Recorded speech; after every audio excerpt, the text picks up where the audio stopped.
Hi guys, not you, not me here. Just quickly showing you the GPS that I use. This is the Garmin GPSMAP 62S.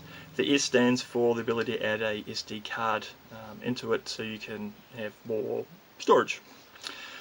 Okay, so I've had this now for 3 years. It's seen a lot of use and a fair bit of abuse.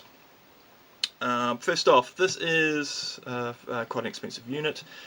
Now that it's been out for a while, you may be able to pick up better deals or discounts on it. One thing to note is that you may be up for purchasing an additional map. So when I bought this, I actually ended up purchasing the Australia-New Zealand topo map, and that was $200. So that's quite a bit to add to what is already a reasonably priced GPS. Okay, the other one that you may have to consider is purchasing a case for it, although it does come with a attachment here so you can carabine it to yourself, which I don't like. It's swinging around, and remember, this is an expensive unit. Garmin didn't have a great number of options, especially if you want to attach it onto your pack strap. In the end, I ended up going for a Maxpedition pouch. In this case, this is the Maxpedition 5-inch clip-on phone holster. Okay, and even without the clip on it, it's quite secure with the elastic around the side. Okay. And I usually don't like these sorts of clips, but in this case it works out rather well. Even if you don't like that, you can take it off. There's straps on here so you can put some sort of molly attachment like a malice clip or something in. Okay, the only problem I've had with this case is, although there is some soft felt terry cloth stuff in here, just along the edges it catches on the buttons, and as you can see here, I've actually worn on the edges here the buttons of the GPS. What I should have actually done was just put the whole unit in backwards, which I may consider doing. Okay. Right, so as I say, it's been seen a fair bit of use and abuse. It's been dropped, trodden on, dunked. It's been used on numerous searches on land, searches on water. It's been out on boats. We can see here we've got a bit of, I think, some sort of water or something's got in here behind the paint. It's just plastic. That's no problem. I don't love the fact that there is a rubber covering here for the mini USB, but I haven't had any problems with it, to be honest. I try and avoid it getting wet where I can, but I haven't any problems when it has been. So very good.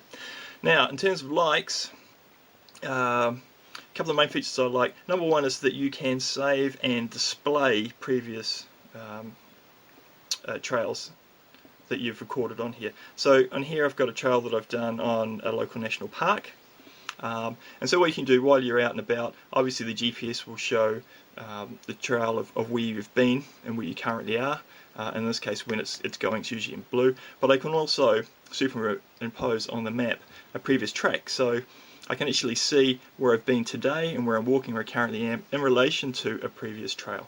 So if you were on a trail that you've worked on before, you can bring it up. Am I still on the right trail? If you're at an intersection and you can't remember which way you can go, you can refer to the trail that you saved previously. Really good feature, and I use it quite a lot. The next one is,